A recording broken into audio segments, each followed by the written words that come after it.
at an English fair. One evening I was there when I heard a showman shouting underneath the flare, I've got a lovely bunch of coconuts. There they are standing in a row. Big ones, small ones, some as big as your head. Give 'em a twist, a flick of the wrist, that's what the showman said. I've got a lovely bunch of coconuts. Every ball you throw will make me rich. There stands me wife, the idol of me life, singing roly bowl a ball a penny a pitch. Singing roly bowl a ball a penny a pitch. Singing roly bowl a ball a penny a pitch. Roly bowl a ball, roly bowl a ball, singing roly bowl a ball a penny a pitch.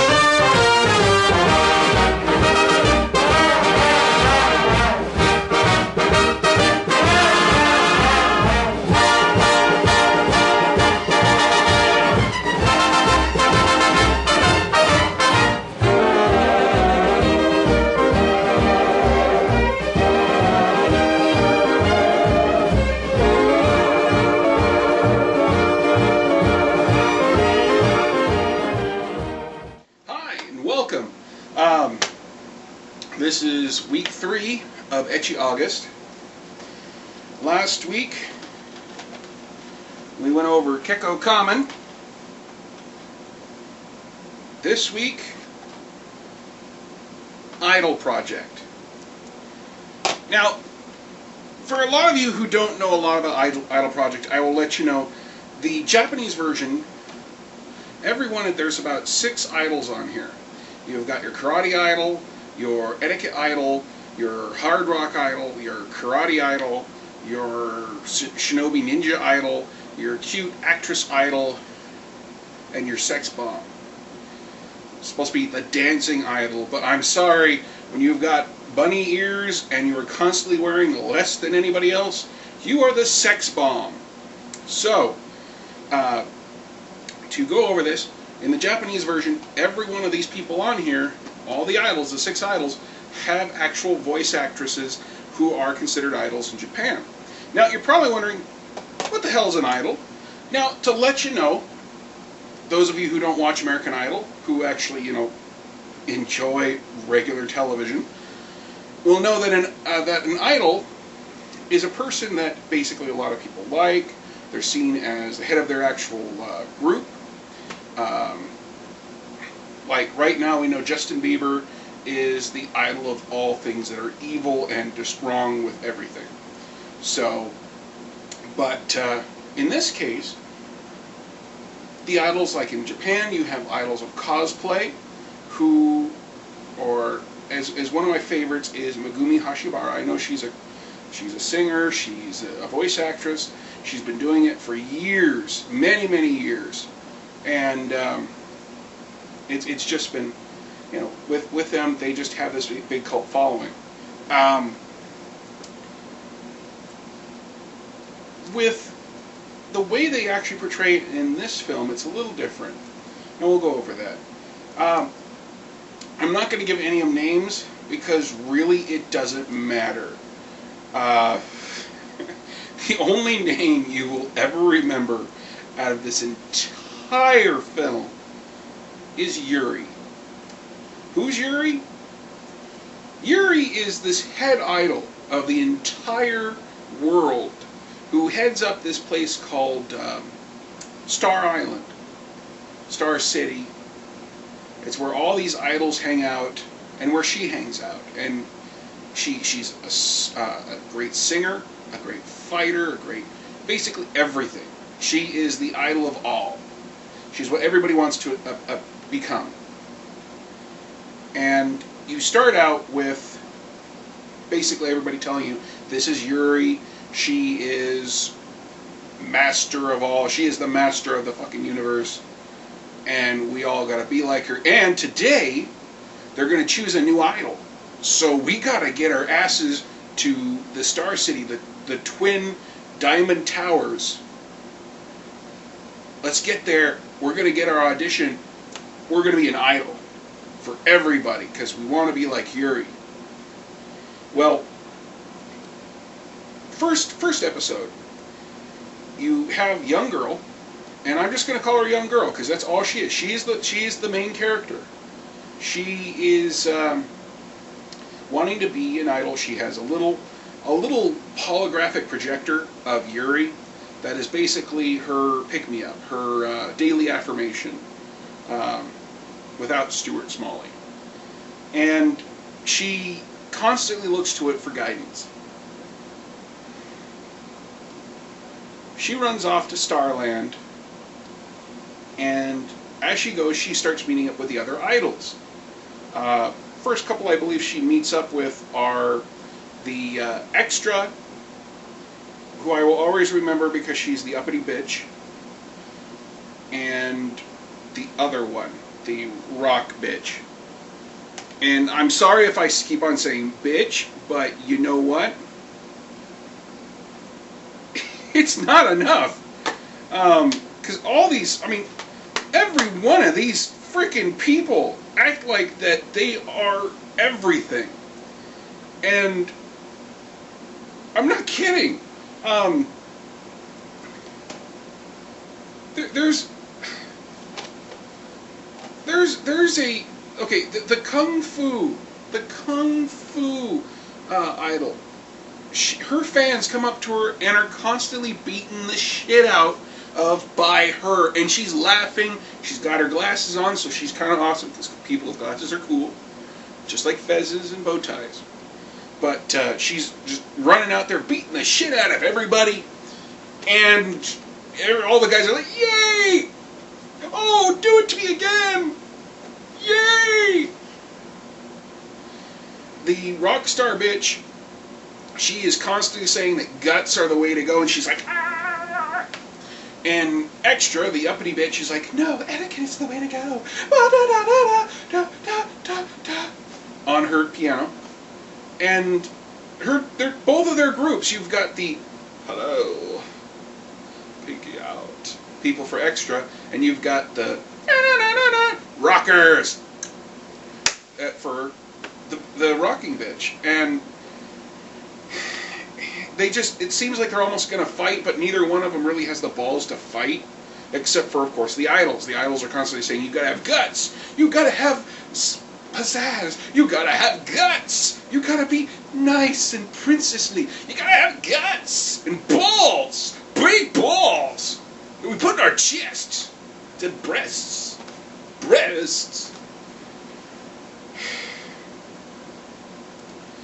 She also meets up with a 9-year-old kid who is a actress, the cute idol. And she is followed around with another idol who is the sex bomb idol. Like I said, she's got bunny ears and you see her in a Playboy outfit. I'm sorry, sex bomb. But they say, "No, I am the dancing idol." Fuck you, you're not. You are a sex bomb. She's French. Little kid just like, "Oh, yeah." That gets tiring real fast. But again, we get through those. Oh God.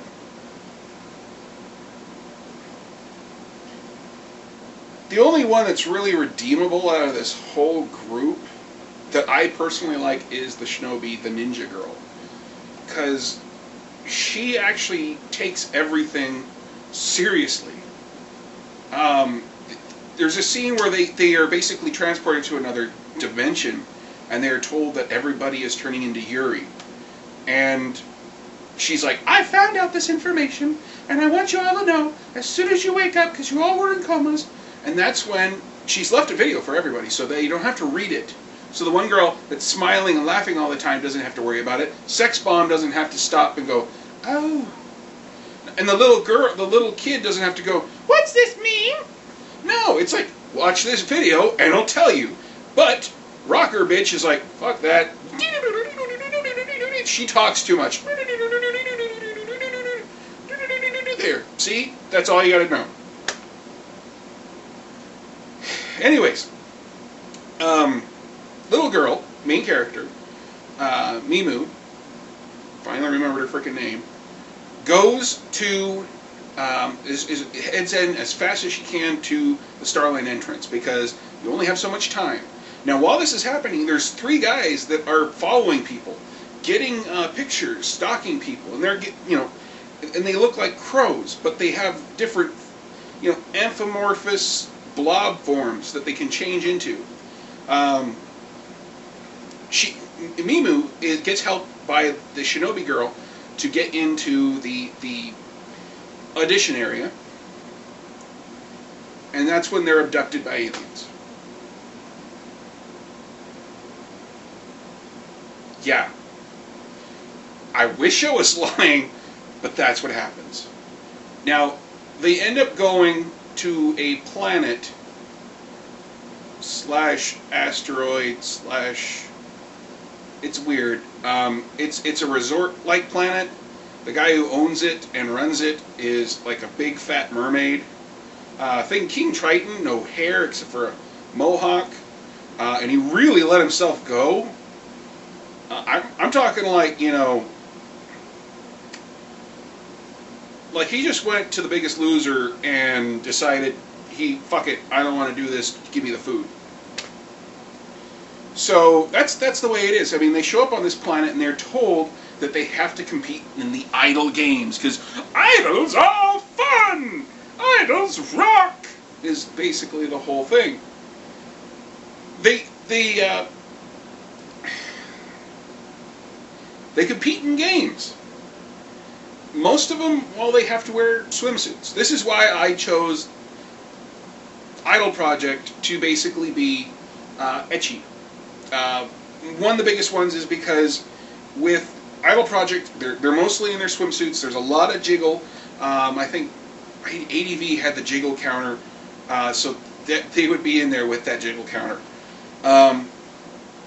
And it's basically, they find out that the whole reason they're doing this is the idol who wins, because there's not just them, it's idols from the entire universe come there, and they're basically told the winner gets to sing the song of rejuvenation for the sun, because every so often the sun goes out. Yes, the sun is tethered to this little planetoid, and it'll go out, and if a new one doesn't get reborn, then they're fucked. So that's what happens. They find out that the idols, the Earth idols, find out that Yuri actually competed in this game and won, and was the one who used the Song of Rebirth back on Earth as her main debut. So everybody's like, Yuri, Yuri, Yuri, Yuri, Yuri. This is why I would tell you, screw everybody else's name in there. Yuri's the only one you really got to know, because that's what everybody talks about. Little girl Mimu is basically told she's not an idol. She doesn't have to compete, but they still let her compete.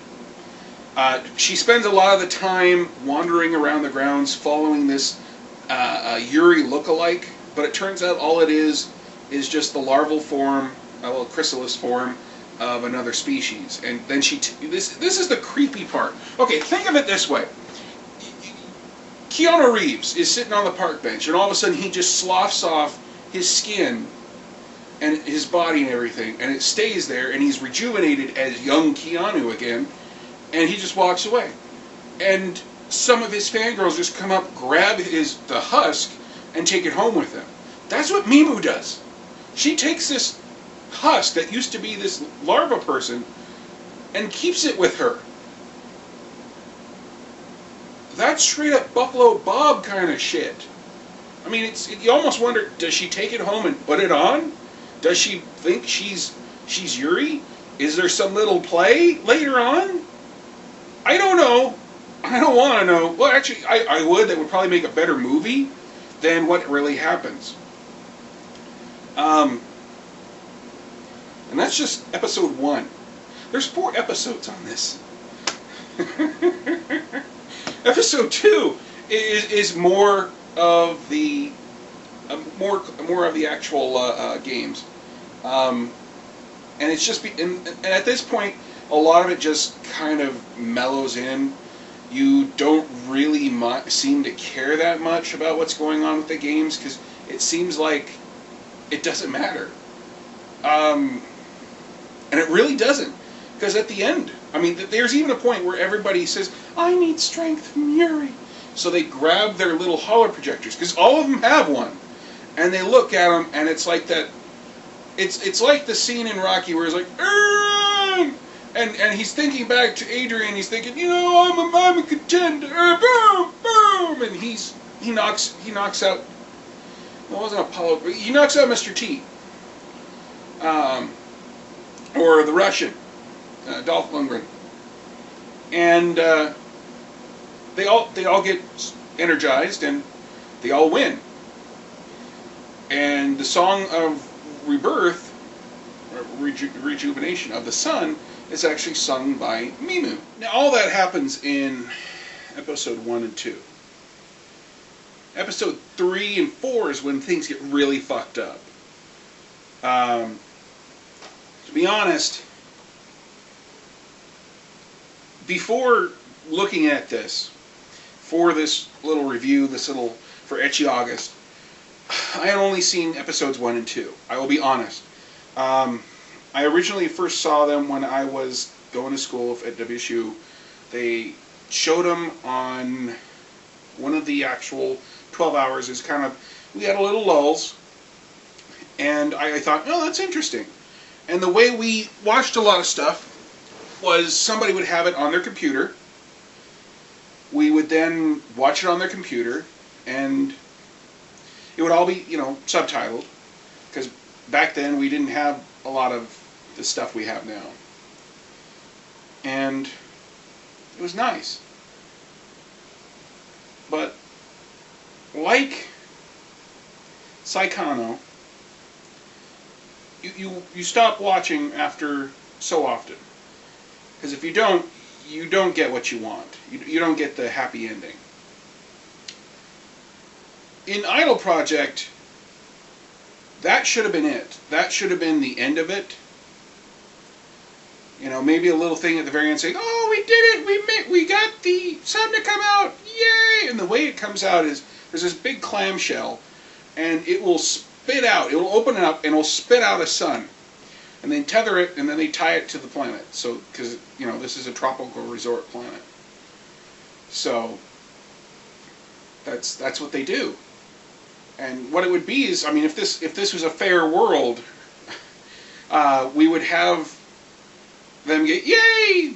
Mimu did it! She wasn't a part of this, but she did it! Yay! Let's go home!" And then they would go home. But no. Next episode, which is on disc 2, is Mimu delivering food on the Hollywood planet.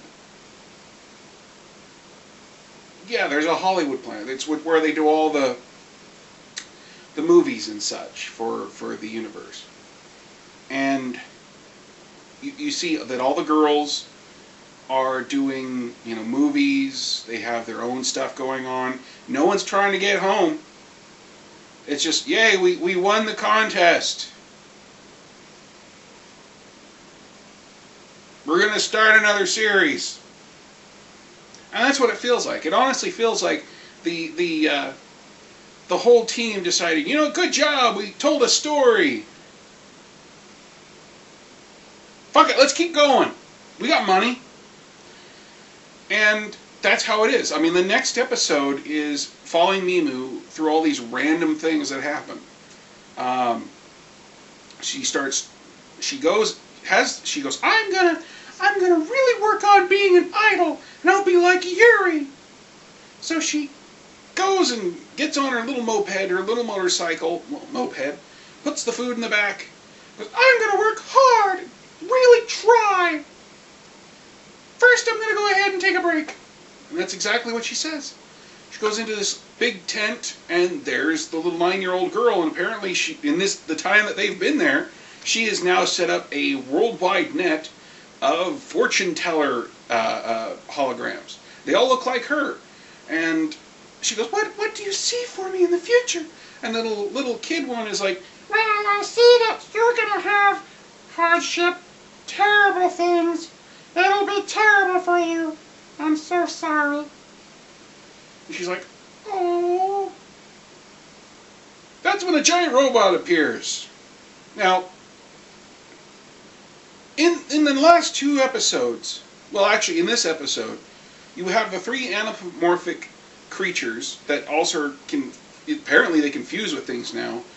And this little yellow blob thing, he looks kind of like a jelly bean. And he always, like, they're talking like, she's really done a good job. You know, we'll put 4,000 points for her because she's working hard. And the jelly bean guy's like, keep it going. Good for you. Keep your head up. That's it. He's too far away for her to ever hear, keep it going. But that's how it is. Keep it going. She's got 4,000 points because she did this. Keep it going. I believe in you. So, let's recap. Mimu, girl, has she still does. She still has the cast-off carapace of the Yuri larva in her room, bunch of stuffed animals, but when you first see it, it's in the bed with her. So, remember how I said that was kind of creepy? That's extra creepy. Okay? That's really extra creepy. It's like Helga from Hey Arnold creepy. So, robots attack. And Kung Fu Girl is there. Now, this is when I was like, okay, this makes more sense. The Kung Fu Girl shows up, does this little transformation, and I'm like, okay, cool. Where's her clothes? I'm not kidding. No clothes on this lady. So this is one of the things, this is why I say ecchi. And this is probably also why they gave it a 13 and up. Granted, with this, I do have to say, there was no nipples. Now this is a common thing you see in a lot of anime, that they'll show full frontal, but no pubic hair, because you don't show that, and no nipples. And if you don't show nipples, you're not really naked. You're like wearing a bodysuit. Well, you can tell that the ninja girl, excuse me, not the ninja, the Kung Fu Girl is naked. And all she has on is gloves, shoulder pads, and boots. And these are a jiggling. And then light appears and she gets a Kung Fu outfit on. So, but she's standing around nude for like 60 seconds before anything gets covered up. That'd be like Sailor Moon. Sailor Moon doing the... And then standing out in the open while everybody's like, I can see her vajayjay. Hold on. There we go. Just, it's a little slow. It's a new system. New season. Season 0 of Yu-Gi-Oh! So, Kung Fu Girl fights the giant robots. For some reason, there's this announcer who's a cat girl, and she's following all this action. She did this in the contests as well. The whole marathon, triathlon, everything. She did narration, she did commentary. Now she's doing it in real life for everybody. So it's kind of weird. So she says, "Oh look, she's got Mimu. Oh, I wonder what they're gonna do." And they run away. You know, there's some fighting, but they run away. And then they end up in space. And the girl, the cat girl's like, I wonder how they can breathe out there. Well, let's tell you. They can breathe because inside of her hair buns, there's a little force field generator that creates oxygen and all the things she needs so she can go anywhere she wants. It doesn't really explain how the hell she can fly, but fuck it, she can go in space. And that's how they explain it. Now, I give them props for explaining it, honestly, but that's about it. She later ends up meeting up with Sex Bomb, who's doing a shampoo commercial. This is why, again, why I say, I am not a sex bomb. I am a dancer. Fuck you, you're a sex bomb. She's lathered up, and Mimu comes in, and basically they get launched up in the air. While they're being launched up in the air, I mean, it takes a long time for them to go up in the air, and they keep going up. They don't really fall back down. You know, Sex Bomb's like, oh, don't worry, I will wash you. And she proceeds to lather up Mimu. Again, Sex Bomb.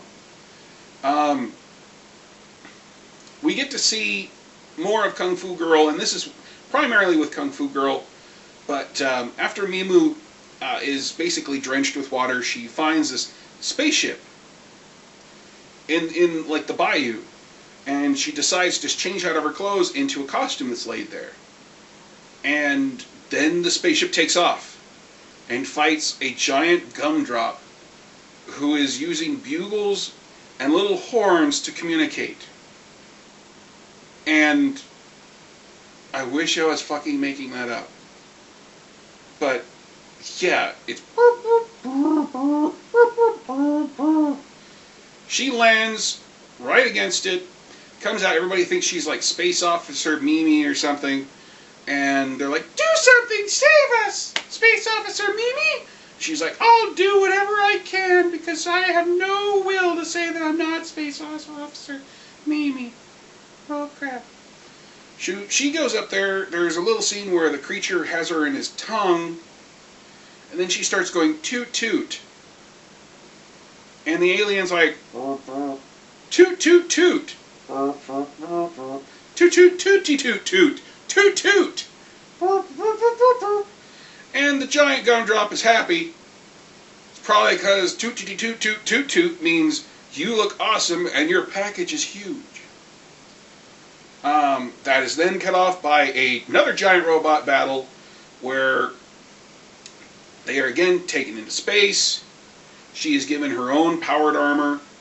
The giant robot is then followed by a bigger robot, which is then basically talked to by the little actress girl, and then there's music by the rocker girl, and an extra shows up on her freaking huge barge in space. And then they find out that all this fucked up weird shit that they've been doing was actually for Mimu. She has passed the test. She is an idol.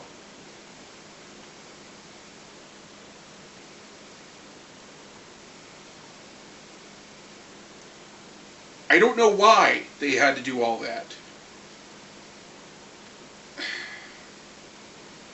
And that's episode 3.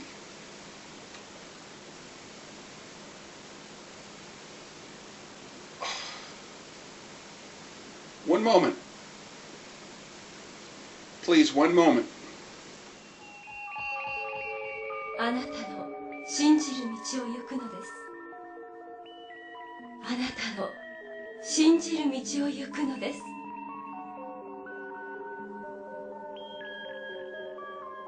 あなたの信じる道を行くのです。 Sorry about that. It's just episode 4.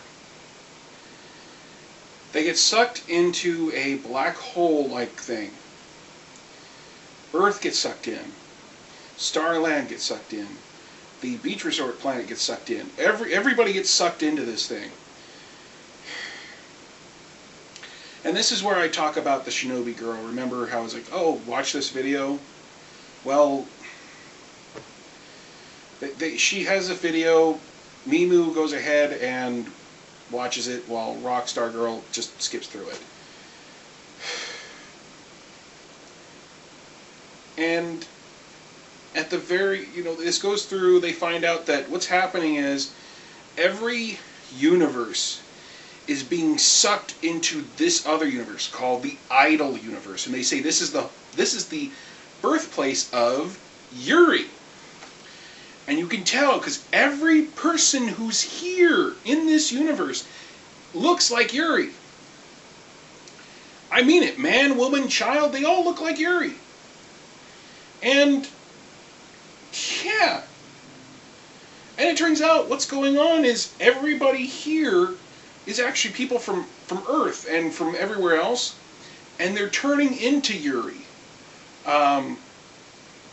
What's happening is everybody wants to be Yuri because she's an idol, and since that's the case, everybody's like, oh, and they're slowly becoming Yuri. And the rest of the team, the 6 idols and Mimu, are charged with helping stop this, because every reality, every universe is being sucked into this, and the next reality, the next one to be sucked in there, is a reality where everything is constantly burning. So basically, hell's getting sucked in there. I won't lie, it is kind of funny to see characters just batshit crazy shit to happen. I mean, I've watched Excel Saga, I watched Puni Puni Pomi, and that shit is just batshit insane. This is batshit insane too. So how do they stop it? Well, they need to make everybody stop wanting to be Yuri, so they decide to put on a play. I'm not fucking lying on this one. And they do. It's basically Little Red Riding Hood with cat ears. And the little cute little 9-year-old girl plays Little Red Riding Hood with cat ears. That's actually the name. And it's just bad. Really bad. And it's not towards the very end where Mimu realizes, she's being told, well, the reason that, it's not working is because the idols still idolize Yuri. Well, yeah. They all still have their little hologram saying, do your best. Or, do your best. Or, dance like a whore. Do your best. And Mimu, who's never seen Yuri other than, of course, the hologram, decides she's going to sing. And now, the one thing she's had through this entire show is the golden microphone. Now, when you have the golden microphone, you're basically, you are a Thundercat, okay? I'm sorry for bringing that up, but you can go thunder, thunder, thunder, I've got it. It's the ultimate artifact. And so she starts singing. And she's so good that everybody realizes, oh, we should be ourselves. We don't have to be Yuri. Be ourselves. And everybody starts turning back. I mean, even the idols themselves, who were, they're like, this person's 60% Yuri, this person's 80% Yuri, this person's 50% Yuri. It's like, great. So we're fucked. And then Mimu, who is the most, like I said, she has the cast-off that looks like Yuri in her bed. She has that with her. She is basically freaking out. And she sings the song. Everybody changes back. Yuri shows up and says, thank you, you've saved the world. And Mimu's like, oh, here, take the golden, this is yours, this is the golden microphone, you take it. She's like, no, you've proven yourself. You are a true idol, greater than anyone here. Now, and then it ends. That's it. So all reality has condensed to one reality, the idol reality. But everything's all right because Mimu believes in herself now and can do whatever she wants to do because she doesn't want to be Yuri anymore. She wants to be herself, which is a good thing. But it's a long fucking stretch for believe in yourself. Keep it up. Don't stop. I believe in you. And I will be honest. When I picked this series, when I picked this, When I originally got it, I remembered the first 2 episodes and I thought that was awesome. Now there's a lot of shows out there that they stop at a certain point and there is no continuation. I mean, if not in the American version, which I will say American version because there's dubbing, there's translation, and then of course translation into memes that we understand. There's a lot of shit that comes up in a lot of different anime that is an in-joke for Japanese culture that unless of course you know about that in-joke, you're not going to get it. And it's in a lot of anime out there. So when it comes to American audiences, I mean, you're going to get people who are going to look at it and if they... Example, Yu-Gi-Oh! There's a lot of in-jokes in that about Japanese culture. Now, a lot of people say, oh no, Yu-Gi-Oh! Is just about cards. No, no, no. There's a lot of stuff in there that they change so that children of America can understand it. Why? Who's going to play those card games? Kids. Now, I've got a dual disc and I've got plenty of Yu-Gi-Oh! Cards.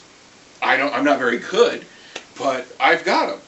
But that's what they're looking for, is they're looking for the total, this is for the kids, so they understand it. Which is alright, honestly. But when I originally got this, I just thought it was the first 2 episodes. When I found out it was 2 episodes afterwards, I was very happy, because, hell, it's a series I had never finished. Now that I've watched them, I wish they would have stopped the series at the second one. Because like I said, you would have been able to just been, you know, Mimu, and everybody's like, oh, there's the sun! Good job! We did it! Let's get the fuck out of here! You didn't need to continue it. You didn't need to throw in that plot of, we are trying to make Mimu an idol. Why? Do you need 7? Well, the 7 Earth idols. We've got the Kung Fu, we've got the Shinobi, which really kind of put those 2 together, but never mind, we'll just go and keep those apart. We've got our cute little actress, we've got our etiquette lady, who's very, very, very pompous, we've got the guts girl, the rocker, we've got the sex bomb, dancer, we've got Mimu. We don't know what she does. She sings. These 2 sing. These all sing too. This one sings too. She sing. Fuck, they're singers. Take them. I'll add 5 more later. They're fucking 13.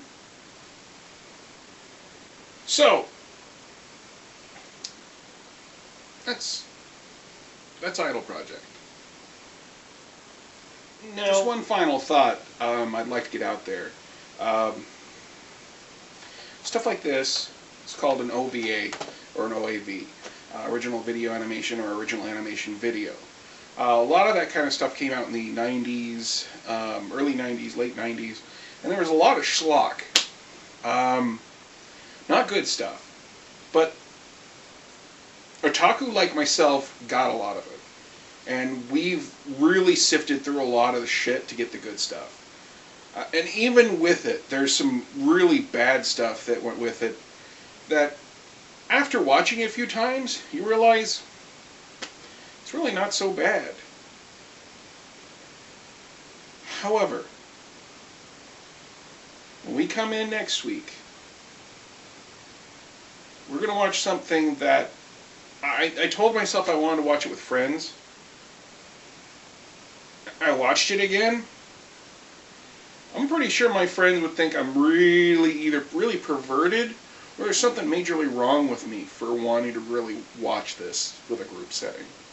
So, I'm going to hold that off for right now. I'm still going to do Ecchi, or as it's known for some people, Ecchi Club, next week, but it's not going to be with the group. However, week after, we are going to do something a little bit different. And I'm going to talk to my gaming group and see if they want to do a big, well, as we watch a review of certain movies. And I hope you all enjoy it. If you got any questions or anything, post below. I'm happy to answer any questions you got. Pick my brain. And of course, once Ecchi August is over, we're going to get into September. I want you guys to tell me what you want for the theme, the category, and we'll see if we can do it. Okay? Have a good one.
Hug your pillows. Hug them tight.